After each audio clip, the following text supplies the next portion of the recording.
It's time to take a ride on the Steelers Afternoon Drive with our co-hosts Alan Saunders and Zachary Smith.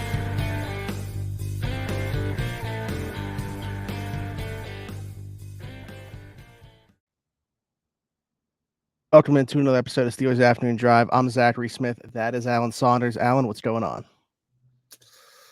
JJ Watt is channeling his inner Yinzer on social media.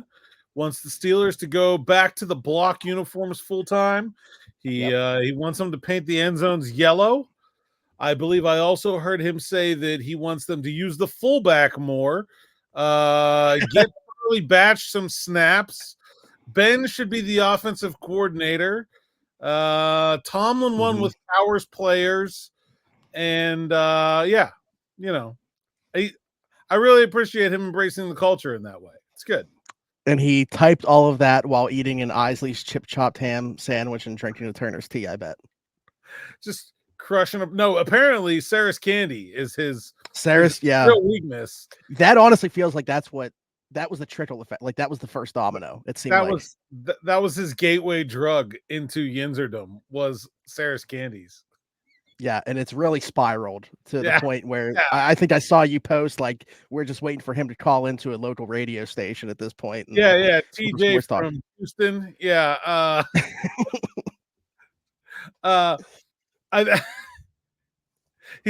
We're gonna have a Steelers Afternoon Drive vehicle that is gonna be JJ Watt's black and gold Yinzer mobile. Yeah.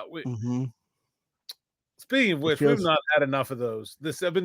I saw one from long distance driving the other day.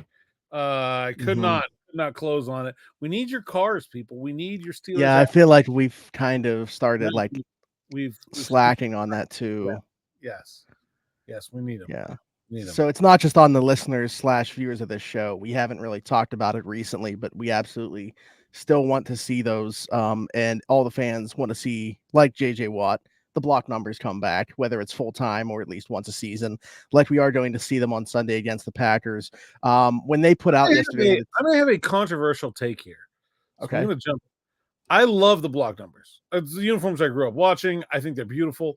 I kind of like, I like them being special. Like, I like that they only come around once a year. Like, I think it's cool. Yeah. I understand the desire to wear them all the time. I don't know. I've always liked having a special uniform is nice. I think tying it in with alumni weekend, playing some like classic opponents, like they played the Raiders last year, they're playing the Packers this year. I just think it's nice. Yeah, and I think there's certainly teams around the league that have those types of alternates where it's like these are probably their best uniforms, but still should just be. Yeah, but it still should just be a once at a time thing. My thing is, I want to see the white block numbers. Yes, as well. I agree with that. Yeah. How do you bring those back without having the block number be the full time? Like, could the white be the alternate or something? Like, I mean, they would just have to wear them at home, but they would still be able to, like, you could wear white at home. Like, they would just they couldn't wear them as a road team. I don't think. I don't know. I forget how the rule works now. Maybe they could wear it as a road team. I don't think they would want to. I think it's probably so I don't know how it works in terms of like because the Browns wore those different uniforms against us on Monday night. That's right. They wore in Pittsburgh. So I mean, of course the Browns are white uniforms. So so once the Steelers decide to wear black, the Browns could wear whatever color they want. I don't know. It's interesting. I don't know. But anyway, there was a team like the Raiders or the Cowboys that was doing something like the Dolphins, some team that's been around since the 70s, has some history with the Steelers, and was having some kind of alumni or old school thing, and the Steelers were there, and the Steelers wanted to wear white uniforms with block numbers. They're sure as heck not going to say no. Right. I guess my question now is, do the Packers wear some type of white alternate, or do they just show up in their normal away gear? Just show up in their exactly the same uniform they've been wearing since Curly Lambeau uniforms, which are great. Yeah, because I think their color rush are all white though, right? Aren't the Packers? No, their color rush have yellow numbers. Oh, okay. They're very similar to the Steelers, I think, in that their color rush are yellow helmets, all green with yellow numbers. Is that right? I think they may Okay. have an all white version, like white pants version of their Yeah, logo. that's what I'm picturing is like an all white uniform, and I don't know what they consider But I those. think it's just white But pants with their regular. okay. I don't know what they call Okay. that, but that's just all white. White pants with their regular uniform is something I think they wear too. But they definitely had a yellow helmet without the logo, green and gold. Yeah. No, Uh, yeah. I know what you're talking about, and I believe that is. thing. Okay. Um, when the Steelers put out yesterday at 3 p.m. that there was going to be an announcement today, is this kind of what you expected? I mean, because I don't know what. Okay. Yeah, I went back and historically was looking at the last couple years when they've worn an alternate jersey. They've done it on the Tuesday before the game. I don't remember in them past years like teasing it the day before that they were going to announce it. But No. just drawing up interest, I guess. Yeah. Okay. But It's funny. not only What people thought the announcement might be, like they were gonna tease some kind of serious announcement, like you knew it was gonna be nothing. Well, yeah, like personnel related or anything like that. But I saw people speculating on like the 2026 draft. Far too early for that to happen. A game in Ireland that typically wouldn't have like none of these things typically happen this point in the It's not gonna calendar. be anything serious because it's all like all that stuff needs to be voted on. You know, you got the league announces most of that stuff. You knew it had to be something with the Steelers, and it was either going to be something like uniforms or something like, something game day related that they have control over, that they were, whatever was going to be, that always going to be something like that. And it's alumni weekend, so like this It makes is. sense for them to break them out Yeah, I like for this it. game as Like I well. said, So I like it. I think it works. Not opposed to them as full-time uniforms, but I like that they're special. I like that. yeah.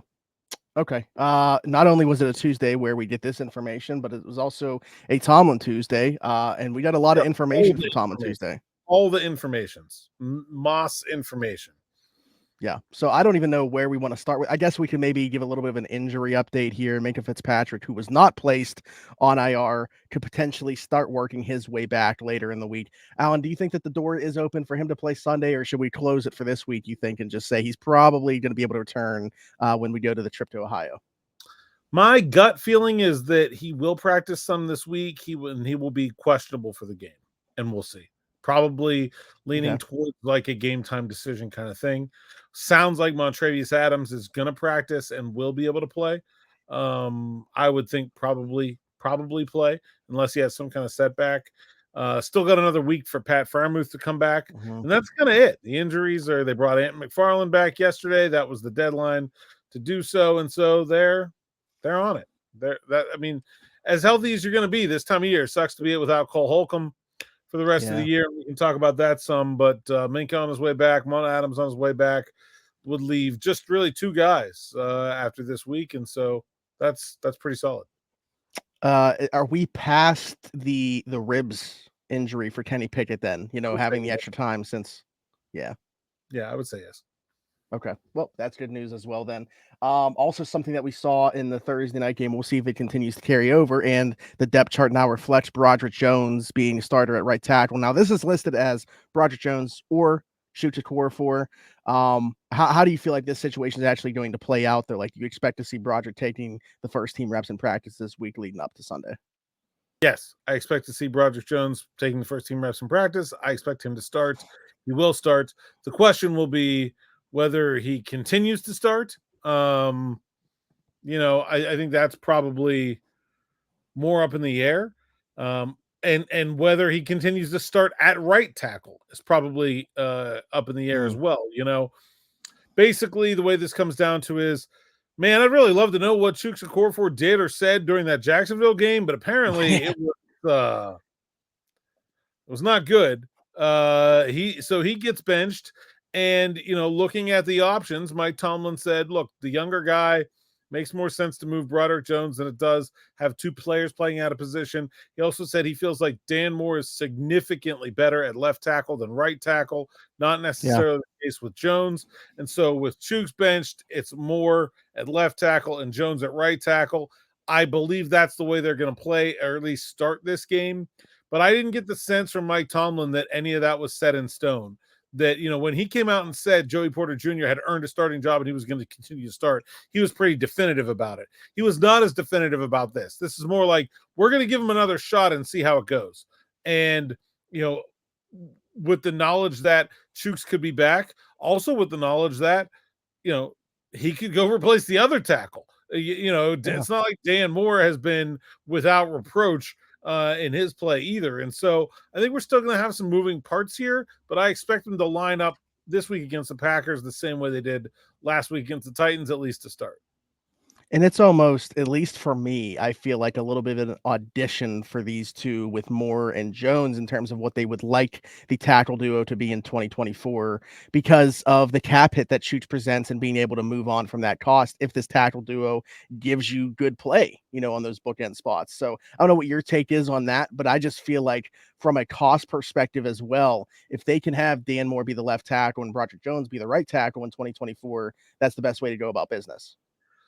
I mean, I can't see them bringing Chooks back at that price. Like, it's not happening. He will be released, and maybe he comes back at a lesser price, or maybe he doesn't come back. I don't know, but he's not going to come back for that cap hit.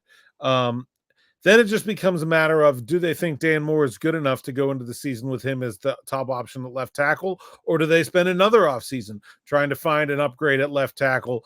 Or do they try to flip them in the offseason and see if with an entire offseason's worth of work, Moore can become a serviceable right tackle? I don't know. There's a lot of moving parts there. I kind of feel like they're probably thinking that long-term, neither of these guys are the answer and that they need another tackle in addition to Broderick Jones to really solidify the long-term play of that offensive line. But we'll see. We'll see how things go. And there's a lot of other moving parts there as well. But when you look at the contracts, the interior is a little bit more solidified, I think, in terms of, I feel pretty good about those top three guys in the inside coming back next year. Obviously, I don't think Chooks is. So this is a look maybe at what the 2024 offensive line might look like. And then we'll see if it stays that way. Yeah, I think long term you would like Broderick to slide over to the left spot, but again, like a name that I brought up for comparison, just in terms of starting out on the right and then moving to the left, Tristan Wirfs, also drafted in about the same spot that Broderick Jones was, played his first couple seasons on the right side, because you had a guy in Donovan Smith, and he's not a guy that's like, obviously he spent a good amount of time, he's still in the league, but that's not, like a great player at the position. Like, they could have made the move and switched Tristan Wirfs over there and upgraded on right tackle, but they didn't until Donovan Smith moved on in free agency. So I don't know. I kind of look at that situation as the way that it maybe plays out if Dan Moore can hold him off, but we'll see. But ideally, yeah, long term, I think Broderick is the left tackle. Yeah, I mean, I think that's it. I don't think it matters that much either. Like, if you look at Cleveland, great offensive line, like Jack Conklin has been their better tackle for years, and he's played the right side. Like, it doesn't. I don't think it's as big of a deal if you have two really good tackles. The difference is, like, if you only have one good one, you probably want him playing on the left side. Well, look at the Saints, right? After Armstead moved on to Miami, they still had Ryan Ramczyk on the right side, but they, spent the first round pick on Penning, who hasn't worked out, and they've tried James Hurst over there. So yeah, they're good tackles only on the right side. Yeah, that's the thing you kind of don't want to end up with. Any other way, I think it works. Yep. You mentioned how, only having one good tackle and being on the right side. I figured I'd bring up a scenario that we're seeing in the NFL right now with that. But yeah, I think we're on the same page in terms of long term. Also, he touched on the George Pickens stuff. We got another, what was it, a pebble in his shoe, this whole ordeal with George Pickens, which again, I really like. I'm probably going to start using that in my daily life in terms of inconveniences. It's a pebble in my shoe. But he seemed kind of, at least, I'm not like a huge body language person, but hearing the inflection in his voice too, he seemed pretty put off even having to discuss this. Yeah, I think he was very open with the fact that he is glad that George Pickens is frustrated that he's not being a productive member of the offense. And that it doesn't bother him that his wide receiver is frustrated, and that George has expressed those frustrations to him, and he's very okay with that. And I don't think he gives a crap about what people do on social media. And so unless George Pickens does something that becomes a problem for the team, I don't think Mike Tomlin thinks this is a negative. And I don't think he's wrong to think that, He wants people that are frustrated when they don't help the team win. And, I don't get the sense from George's teammates that they think this is a problem. So if the teammates don't think it's a problem and the coach doesn't think it's a problem, then I don't know. What are we doing? Like the Instagram, like Mike Tomlin ripped the media pretty hard, harder than he usually does. And I can't really say that we don't deserve it. Like I don't know. It's just the Instagram sleuthing, I feel like is what are we really gaining from that? I don't know. I don't know. It's not.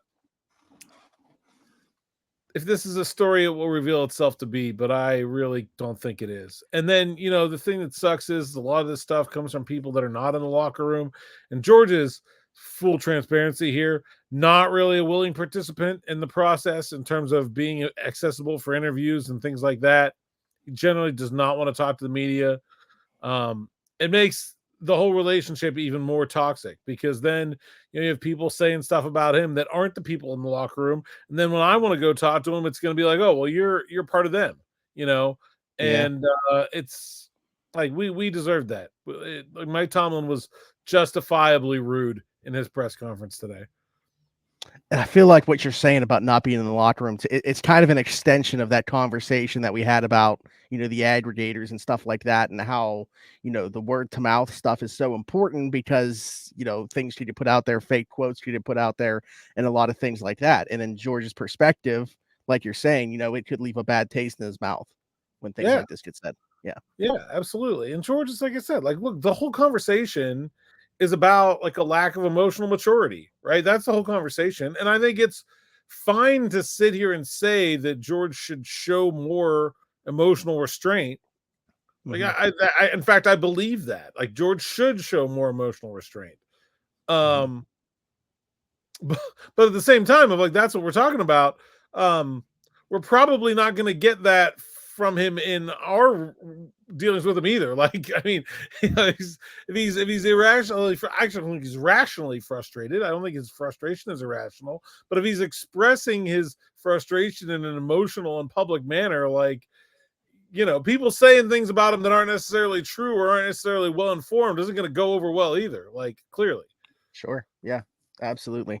The other thing that Tomlin didn't seem to love was having to answer about Kenny Pickett, because it was kind of asked in a way that they were specifically asking about quarters 1 through 3. And he's like, well, what about quarter 4, where, he does show up and he is, amongst the top quarterbacks in the league. How did you feel about his answer there? And I mean, this is kind of, I guess, an extension of the conversation we've had for a long time, including yesterday, in terms of what Kenny's able to do in the 4th as opposed to quarters 1 through 3. Yeah, I think it's mostly just he's sick of answering that question. And sure. Yeah. It's come up a lot. And yeah, I mean, I don't know. I thought that was a fair question. I didn't think it was posed in a way that needed that kind of response, but I also understand that Tomlin is probably frustrated by answering it many, many times. So, you get what you get sometimes. Yeah. But, we've had the conversation too. It's like, until you see something change, the questions aren't going to. Yeah, that's right. Yeah. That's right. Either things will change or the questions will change, but not, like that. That's really what it's down to. They've got to be better earlier in the game. They scored the first drive. Things were looking good. Then I don't know, all kinds of falls apart. And it wasn't, it was mostly on Kenny. I think it was a lot of here or there, but they ran the ball better. That's a strong sign. There's always, there's lots of reasons to think that they're getting closer. But I don't necessarily think that they have some kind of, I still don't know why. And I've yet to hear anyone even offer a reasonable explanation as to why the fourth quarter Kenny phenomenon has played out the way it has. It doesn't make any sense. And things that don't make sense are going to continue to get asked about. Well, one change we did see made on Thursday, and it sounds like we're going to continue to see going forward, is Matt Canada on the sidelines. The offensive coordinator who came down from the booth was out there on the sidelines Thursday night. Sounds like that will be the case going forward. what, if anything, did you think was a difference there? I mean, I saw you have a conversation on X where it's like, yeah, there could be a lot of positives here, being able to talk between drives and stuff like that, communicate better. You're obviously losing some of the communication pre-snap. Maybe that's why Glenn Thomas is up in the booth having that role. So, what are the give and takes here with Matt Canada being on the sidelines? Yeah, I think it's mostly for the rest of the offense, not for Kenny. I think, he has a lot of communication with Kenny in the helmet. Everybody else has to hear things from him secondhand. I think it helps in that regard. To me, I personally think it's like kind of an indictment of the offensive coaching staff beneath Canada. Like, that's supposed to be their job, is to take the messages from the coordinator and get it to the players. And clearly somebody, and I think, like, I'm not going to say this is a fact because I can't, but I'm going to say this is very well-informed speculation. Sure seems like this was Mike Tomlin's idea. Okay. Canada has made it clear that he prefers to be in the booth. Yeah. Kenny Pickett said it wasn't his idea. There are only so many other people whose idea it could have been. I'm pretty sure it was Mike's. Okay. So if Mike Tomlin sees the need to take Canada out of the booth and put him on the sideline for better communication, well, that tells me there were problems with the communication with that offensive coaching staff. And if it gets better with Canada on the sideline, then that really, to me, says, oh, there are real problems. Like, if you needed the coordinator to be here to say it to people's faces, somewhere you're not communicating properly. And I think that's and look, maybe it's two ways, I don't know, but I think that's the thing I take away from it the most. The other thing I take away from it is he didn't wear his hat. And now I don't know, like, how that affects him. Like, because I've never seen him outdoors without his hat. Like, it's jarring to see him that way. Yeah. I think he needs the hat.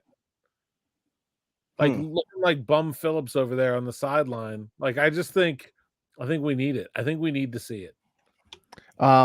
Your well-informed opinion kind of coincides with my well-informed opinion based off something that I heard, that this was a conversation that they started having during the bye week. So I almost thought this was going to happen during Rams week. That didn't happen. Took another couple weeks for it to actually happen. But I had started to hear some rumblings that we were going to see it post-bye. So it took a couple weeks after that, but here we are. Yeah, and then Mike goes on and says, like, oh, yeah, there's lots of things we try. You probably just don't notice most of them because it doesn't involve, like, moving a coach from point A to point B. And then someone asks, well, what are those things? And he's like, yeah, I'm not going to tell you. I'm going to make you think about that now, though, what those could be. Which is great. Yeah. Was there anything else from Tomlin? I wanted to ask you a question that popped in my mind. I think Nick and I talked about it a little bit on Friday. But was there anything else from Tomlin before we... Joey Porter Jr. might not necessarily be following every number one wide receiver around the field every week. It just so happened that the things that he needed to do by following Hopkins also kind of minimized the things that might be tough for him. Basically, Tomlin said the Titans don't run to Hopkins' side very often, and they don't throw screens to Hopkins' side. And those are the things that Joey is not that good at. And so it was like a 2-for-1, right? You got to put Joey against their top receiver and also get him out of the way of some of these other things that he's not as good at. Maybe every week that's not the case. And I wrote this week, like, the Packers don't even have a clear-cut top receiver. I was going to say Packers week. Who's that even? You would consider, I mean, I think Watson is probably like the more dangerous guy, but he doesn't get the ball nearly as much as Romeo Doubs. So I don't know. I'm kind of pick your poison there, I guess. I also wrote on the site this morning, you should check this out. Broke down the snap counts, and Joey Porter Jr. is a starter. He played almost every snap, and so did Patrick Peterson, and Levi Wallace played way more than half. So the real, like, we talked about Joey Porter Jr. being a starter, regardless of whether Levi Wallace was healthy or not, and that turned out to be true. But it really seems like the person whose job he took is Shannon Sullivan's. Like, that's what really happened there, isn't that Peterson moving around, and also Darius Rush, ahead of Sullivan as well in terms of being that dime corner. He had like a whole bunch of snaps, and I thought pretty well. And so I think that is pretty clearly a significant change there, and that they've gone away from Sullivan pretty significantly. In fact, because Levi was coming off that foot injury wasn't 100% in practice, was questionable to even play in the game. You might wonder he might even play more than he did in that game going forward, which would lead to even fewer snaps for Sullivan. Like I think that's where we're headed. Man, it just goes to show. I don't want to keep harping on this, but like with the injuries that they've suffered, with the situation they're in now, for Darius Rush to be here so short and play 40 snaps, really goes to show what they thought of Desmond King. Yeah, right. I mean, geez. Like, yeah, not every, not every edition is a great one.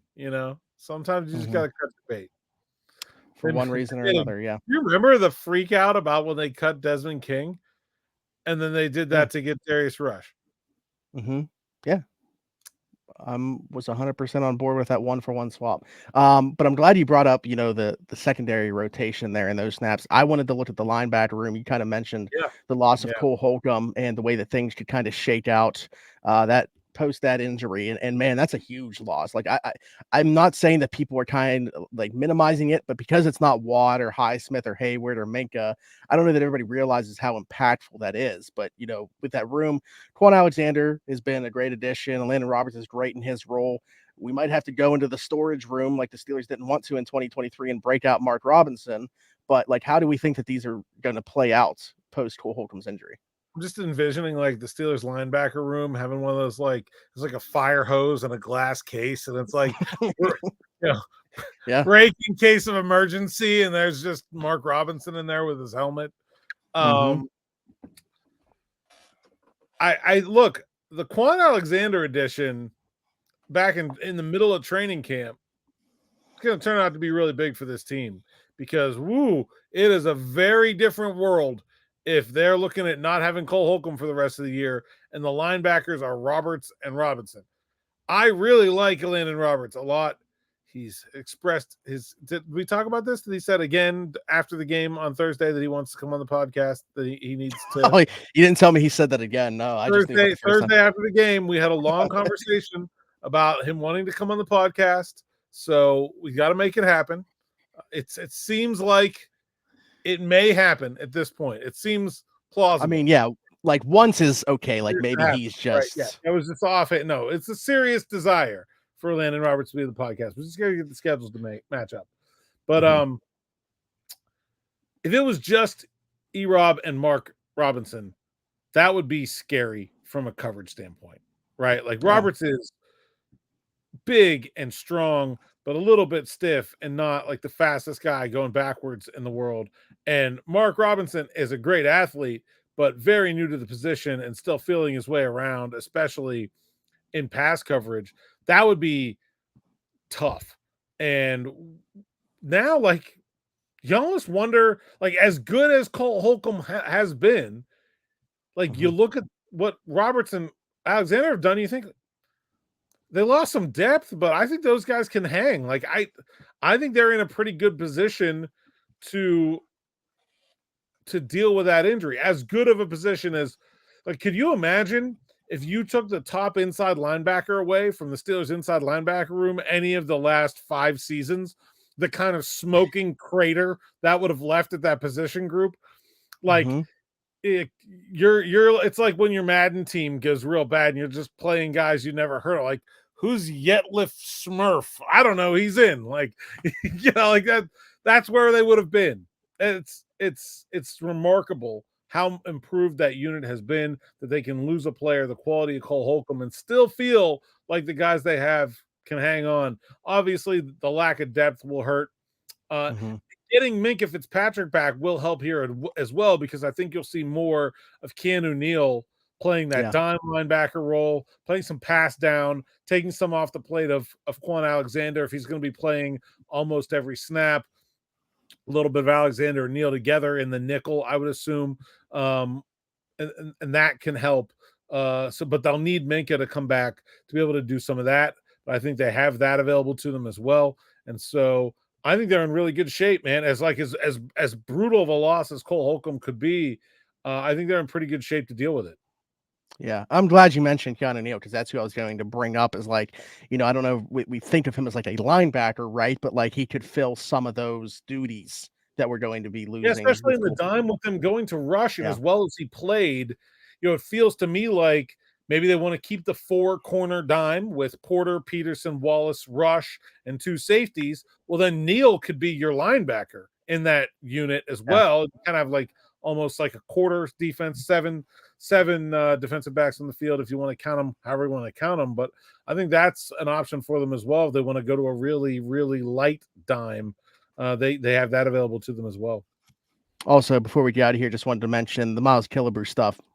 0 defensive snaps on Thursday night. So yeah, none for Elijah Riley either. Neal and KZ played almost the whole game. So yep. But I to hear them talk about, Miles Killebrew's been a starter in this league. Oh, before, yeah. It's 0 defensive snaps. All right. Alan, tell the people where they can find you. At @ASaunders_PGH on X, at PGH Steelers Now is the site's account, SteelersNow.com. Go there, read the words so I can get paid. Steelers Now plus 10% off. Use the promo code Allen10. Like and subscribe to the YouTube channel. We get to another big round number. We'll give some more stuff away. If you're still waiting for giveaways, that's because they're in a pile and bags over there waiting for me to take them to the post office. So, we'll get them. They're coming. There we go. I'm slacking. And if you're in the first 2 hours of viewing this and you live in Pennsylvania, go vote. I did. There we go.